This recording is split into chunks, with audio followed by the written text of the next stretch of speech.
The autobiography of ए योगी, जिसे लिखा है परमहंस योगानंद जी ने, और आवाज है मेरी यानी विकास की। सारी एपिसोड्स को सुनने के लिए हमें सब्सक्राइब करना ना भूलें। हम थे इस ऑडियो बुक के 5वें प्रकरण पे, जिसका नाम था गंध बाबा के चमत्कारी प्रदर्शन। यहां से जाने के बाद तुम्हें आज एक असाधारण अनुभव होगा, गंध बाबा ने कहा था। मंदिर के अहाते से बाहर निकलकर मैं निरुद्देश्य यूं ही चलने लगा। मुड़कर दूसरे एक रास्ते पर बढ़ा ही था कि एक पुराने परिचित से भेंट हो गई। ये महाशय उन महाभागों में से एक थे जिनकी संभाषण शक्ति समय की ओर कोई ध्यान ना देते हुए अनंत काल का आलिंगन करती है।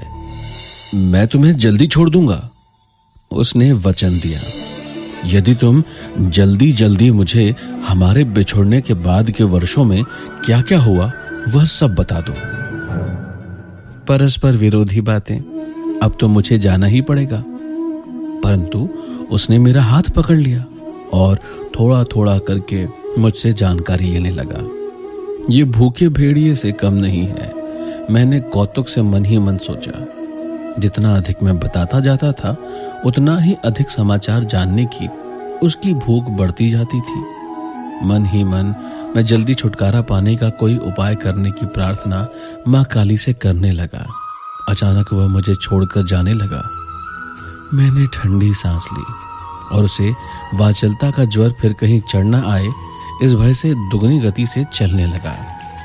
अपने पीछे द्रुत गति की पदचाप सुनकर मैंने अपनी गति और बढ़ा दी। मुड़कर पीछे देखने का साहस मुझसे नहीं हुआ, परंतु एक छलांग लगाकर वह मेरे साथ हो लिया और आनंद से उसने मेरा कंधा पकड़ लिया।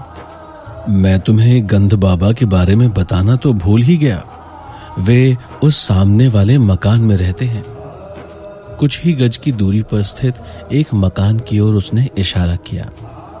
उनसे अवश्य मिलो, बड़े दिलचस्प आदमी हैं, तुम्हें कोई असाधारण अनुभव हो सकता है। अच्छा, चलता हूं। और वह सचमुच चला गया। कालीघाट मंदिर में लगभग इन्हीं शब्दों में साधु द्वारा की गई भविष्यवाणी मेरे मस्तिष्क में कौंध उठी। कौतूहलवश मैं उस मकान के अंदर गया तो मुझे एक प्रशस्त दालान में ले जाया गया।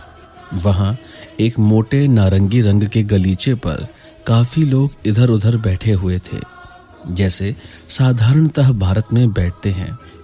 एक आदर युक्त फुसफुसाहट मेरे कानों से टकराई। वहां जो चीते की खाल पर बैठे हैं वही गंध बाबा हैं। वे किसी गंधहीन फूल में किसी भी फूल की प्राकृतिक सुगंध भर सकते हैं, या किसी मुरझाए फूल को फिर से ताजा कर सकते हैं, या किसी मनुष्य की त्वचा से मनोरम सुगंध निकलवा सकते हैं।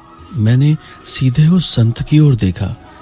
उनकी दृष्टि भी उसी समय मुझ पर स्थिर हुई। वे कृष्ण वर्ण और स्थूलकाय थे। उनके चेहरे पर दाढ़ी और आंखें बड़ी बड़ी तथा तेजस्वी थी। बेटा, तुम्हें देखकर मैं प्रसन्न हुआ। बोलो, तुम्हें क्या चाहिए? कोई सुगंध चाहिए? किस लिए? मुझे उनकी बातें बचकानी सी लगी। चमत्कार पूर्ण ढंग से सुगंध का आनंद लेने के लिए। सुगंध बनाने के लिए भगवान का उपयोग? तो उसमें क्या है, भगवान वैसे भी सुगंध तो बनाते ही हैं। जी हाँ, परंतु वे हर बार ताजा सुगंध लेने के लिए और लेने के बाद फेंक देने के लिए फूलों की कोमल पंखुड़ियों रूपी शीशियों का निर्माण करते हैं। क्या आप फूलों का निर्माण कर सकते हैं? हाँ, परंतु साधारणतः मैं सुगंध ही निकालता हूं। तब तो इत्र के कारखाने बंद हो जाएंगे। मेरी ओर से उन्हें अपना धंधा करते रहने की अनुमति है। मेरा अपना उद्देश्य तो केवल ईश्वर की शक्ति दिखाना है। महाराज, क्या ईश्वर की शक्ति का प्रमाण देना आवश्यक है? क्या वे सकल विश्व में सर्वत्र अपने चमत्कार नहीं कर रहे हैं? कर रहे हैं, परंतु उनकी अनंत सृजनात्मक विविधता में से कुछ तो सृजनात्मकता हमें भी प्रकट करनी चाहिए। यह सिद्धि प्राप्त करने में आपको कितना समय लगा? 12 वर्ष। दैवी शक्ति से केवल सुगंध बनाने के लिए, हे महात्मन, मुझे तो लगता है आपने 12 वर्ष व्यर्थ गंवा दिए उन सुगंधों के लिए जिन्हें आप किसी भी फूल वाले की दुकान से कुछ ही रुपयों में प्राप्त कर सकते हैं। फूलों की सुगंध उनके साथ ही चली जाती है, मृत्यु के साथ भी सुगंध चली जाती है। मैं किसी ऐसी सुगंध की कामना क्यों करूं जो केवल शरीर को सुख देती है? दार्शनिक महाशय, तुमने मेरे मन को प्रसन्न कर दिया। अब अपना दाहिना हाथ आगे बढ़ाओ। उन्होंने आशीर्वाद मुद्रा में अपना हाथ उठाया। मैं गंध बाबा से कई गज दूर था। कोई अन्य व्यक्ति भी मेरे इतने निकट नहीं था कि मेरे शरीर का स्पर्श कर सके। मैंने अपना हाथ आगे बढ़ाया, जिसे उस योगी ने छुआ तक नहीं। कौन सी सुगंध चाहिए? गुलाब। तथास्तु। मेरे आश्चर्य का ठिकाना न रहा जब मेरी हथेली के मध्य से गुलाब की मधुर सुगंध तीव्रता के साथ निकलने लगी। मैंने मुस्कुराते हुए पास ही के एक फूलदानी से एक गंधहीन श्वेत पुष्प निकाल लिया। क्या इस गंधहीन फूल में चमेली की सुगंध भरी जा सकती है? तथास्तु। तत्क्षण उस फूल से चमेली की सुगंध उठी। मैंने चमत्कारी संत का धन्यवाद किया और उनके एक शिष्य के पास जाकर बैठ गया। उसने मुझे बताया कि गंध बाबा ने, जिनका नाम स्वामी विशुद्धानंद था, तिब्बत के एक योगी से अनेक आश्चर्यजनक सिद्धियां प्राप्त कर ली थी। उसने मुझे यह भी बताया कि उस तिब्बती योगी की आयु 1000 वर्ष से अधिक थी। उस महान गुरु के शिष्य गंध बाबा हमेशा ही केवल साधारण उच्चारण से सुगंध निर्माण नहीं करते, जैसा तुमने अभी देखा। शिष्य के बोलने में अपने गुरु के प्रति गर्व प्रकट था। व्यक्ति के स्वभाव के अनुसार वे भिन्न भिन्न पद्धतियां अपनाते हैं।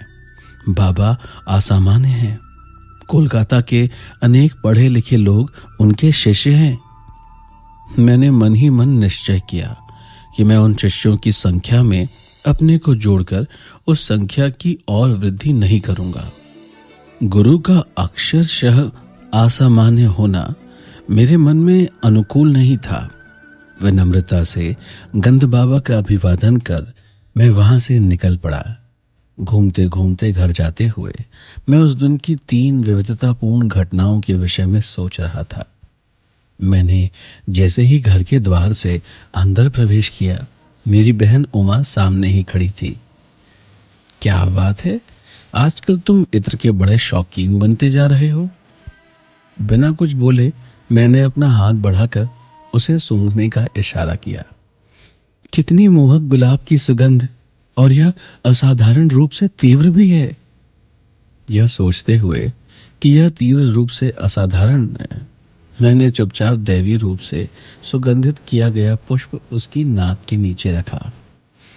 ओह, चमेली मुझे बहुत पसंद है। उसने फूल छीन लिया। जिस फूल के विषय में उसे अच्छी तरह ज्ञात था वह गंधहीन होता है। उसी फूल में से चमेली की सुगंध आते देखकर जैसे जैसे वह उसे सूंघती जाती, वैसे वैसे उसके चेहरे पर विनोदी लगने वाले संभ्रम के भाव प्रकट होते जाते थे। उसकी इस प्रतिक्रिया ने मेरे मन में रहा सहा संदेह भी मिटा दिया कि हो सकता है गंध बाबा ने मुझ पर आत्मसम्मोहन का प्रयोग किया हो, जिससे केवल मैं ही सुगंध का अनुभव कर सकूं। बाद में मुझे अपने एक मित्र अलकानंद से पता चला कि गंध बाबा के पास ऐसी शक्ति भी थी जो यदि संसार के करोड़ों क्षुधा पीड़ितों के पास होती तो उनकी समस्या हल हो जाती। वरदान में गंध बाबा के घर में उस समय सैकड़ों लोगों में मैं भी उपस्थित था। अलकानंद ने मुझे बताया। एक उत्सव था योगीवर की ख्याति थी कि वे शून्य में से कुछ भी उत्पन्न कर सकते हैं। इसलिए मैंने हंसते हुए उनसे संतरे उत्पन्न करने का अनुरोध किया। वह संतरों का मौसम नहीं था। तक्षण ही केले के पत्तों पर जो पूरियां परोसी गई थी वे सब फूल उठी। हर पूरी की पपड़ी के भीतर एक छिला हुआ संतरा आ गया था।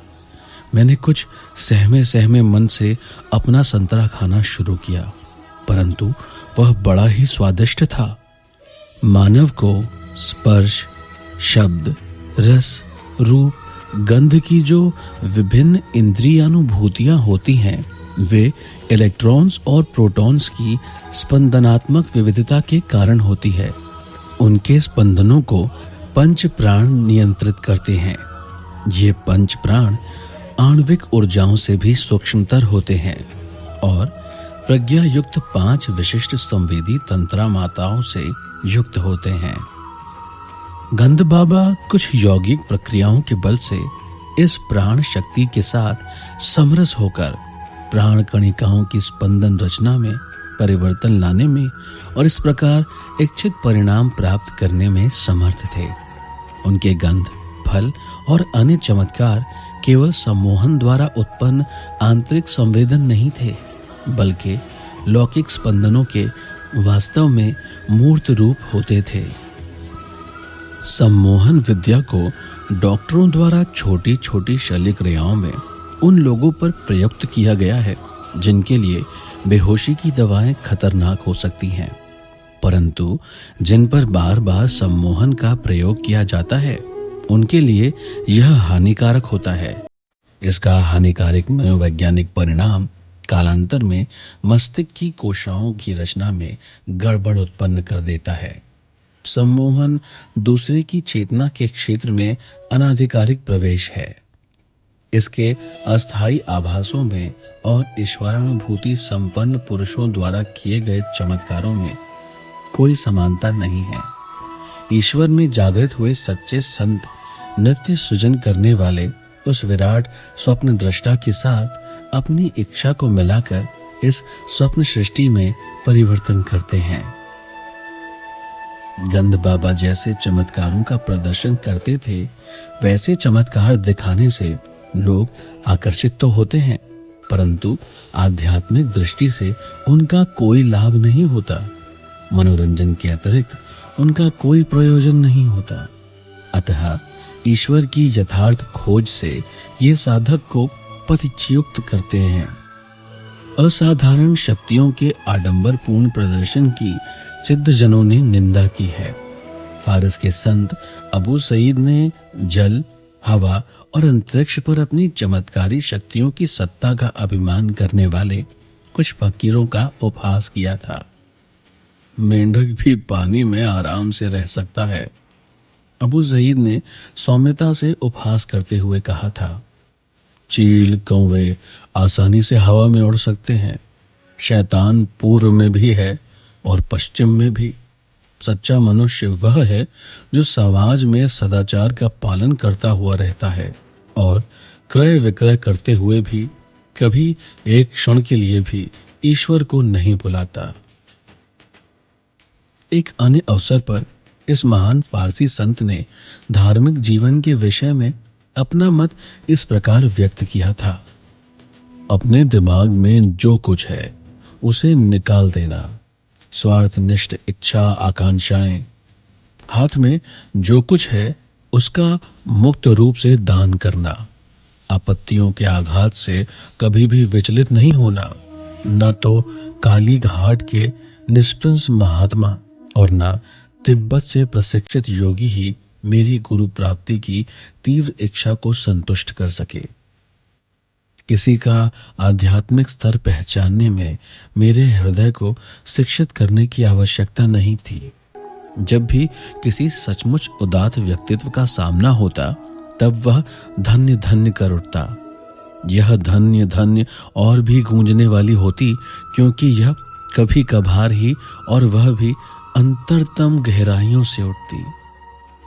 अंततः जब अपने गुरु से मेरा साक्षात्कार हुआ तब उन्होंने केवल उदाहरण की अतियोज्यता के द्वारा ही मुझे सच्चे पुरुष का परिमाण सिखाया। इसी के साथ आज के लिए इस एपिसोड को रोकते हैं। अगले एपिसोड में लेकर आऊंगा आपके लिए द ऑटोबायोग्राफी ऑफ अ योगी का 6वां प्रकरण,